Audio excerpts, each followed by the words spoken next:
अकबर बीरबल की कहानी। एक बार की बात है, बादशाह अकबर के दरबार में उनसे नौकरी मांगने की फरियाद लेकर एक व्यक्ति पहुंचा। उसकी कुछ देर बातें सुनने और बुद्धि की परीक्षा लेने के बाद बादशाह ने उसे चुंगी यानी टैक्स वसूलने वाला अधिकारी बना दिया। बीरबल भी उस दरबार में मौजूद थे। उन्होंने उसे कुछ देर ध्यान से देखने के बाद कहा कि बादशाह, यह व्यक्ति ज्यादा ही चालाक लग रहा है। यह जल्द ही कुछ न कुछ बेईमानी जरूर करेगा। कुछ समय गुजरा और तब तक उस व्यक्ति ने टैक्स वसूलने का काम पूरी तरह संभाल लिया था। एक दिन बादशाह अकबर के पास एक दो व्यक्ति उस अधिकारी की शिकायत लेकर आए। शिकायतें मामूली थी, इसलिए उन पर ज्यादा किसी ने ध्यान नहीं दिया। उसके बाद रिश्वत लेने और जनता को परेशान करने के आरोप भी उस अधिकारी पर लगने लगे। इतनी शिकायत आने पर बादशाह ने सोचा कि इसका तबादला ऐसी जगह कर देता हूँ जहाँ इसे बेईमानी करने का मौका ही न मिल पाए। इतना सोचते ही बादशाह ने फैसला किया कि उसे अस्तबल का मुंशी बनाया जाए। फिर अकबर ने मन में कहा कि अब घोड़ों की लीद उठवाने के काम में ये क्या ही बेईमानी कर पाएगा। वहाँ मुंशी के पद पर पहुँचते ही उस व्यक्ति ने फिर रिश्वत लेना शुरू कर दिया।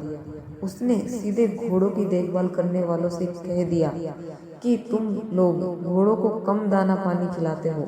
इसका पता बादशाह को चला है, इसलिए मुझे लीद को तोलने के लिए भेजा है। अब अगर लीद का वजन कम हुआ तो सबकी शिकायत बादशाह से कर दूंगा। इस तरह से उस मुंशी से परेशान होकर हर घोड़े के हिसाब से उसे 1 रुपये लोगों ने देना शुरू कर दिया। यह बात भी कुछ समय बाद अकबर तक पहुंच गई। अब अकबर ने मुंशी को सीधे यमुना की लहरें गिनने का कार्य सौंप दिया। फिर बादशाह के मन में हुआ कि अब यहाँ तो यह कोई बेईमानी कर ही नहीं पाएगा। कुछ ही दिनों में जैसे ही वो व्यक्ति यमुना किनारे पहुंचा तो वहां भी उसने अपना दिमाग दौड़ा लिया। वो नाव से सवारी करने वालों को रोक रोक कर कहता कि मैं लहरें गिन रहा हूँ, ऐसे में तुम लोग यहाँ से नहीं निकल सकते हो। इसी जगह पर 2-3 दिन तक रुकना होगा। रोज रोज ऐसी बातें सुनकर नाव चलाने वालों ने अपने कार्य को जारी रखने के लिए उसे 10-10 रुपए की रिश्वत देना शुरू कर दिया। अब यमुना किनारे भी वो व्यक्ति खूब बेईमानी कर रहा था। 1-2 महीने में यह बात भी बादशाह तक पहुंच गई। अकबर ने एक लिखा हुआ आदेश भिजवाया, नाव को रोको मत, जाने दो। वो व्यक्ति चतुर था। उसने बादशाह के आदेश वाले पत्र को नाव को रोको मत जाने दो कर दिया था। इस थोड़ी हेर फेर के बाद उसने अकबर का आदेश वहां टकवा दिया। आखिर में उससे परेशान होकर बादशाह ने उसे नौकरी से ही निकाल दिया। तभी बादशाह को बीरबल की बात याद आ गई कि ये आदमी बेईमानी जरूर करेगा। तब उनके मन में हुआ कि मुझे उसे पहली गलती में ही कठोर दंड देना चाहिए था।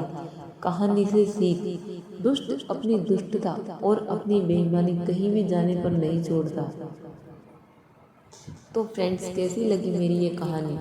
यदि पसंद आई हो तो वीडियो को लाइक करें और चैनल को सब्सक्राइब करें ताकि आपको ऐसी ही रोचक अकबर बीरबल तथा अन्य राजा महाराजाओं की कहानी मिलती रहे। वीडियो को अंत तक देखने के लिए धन्यवाद।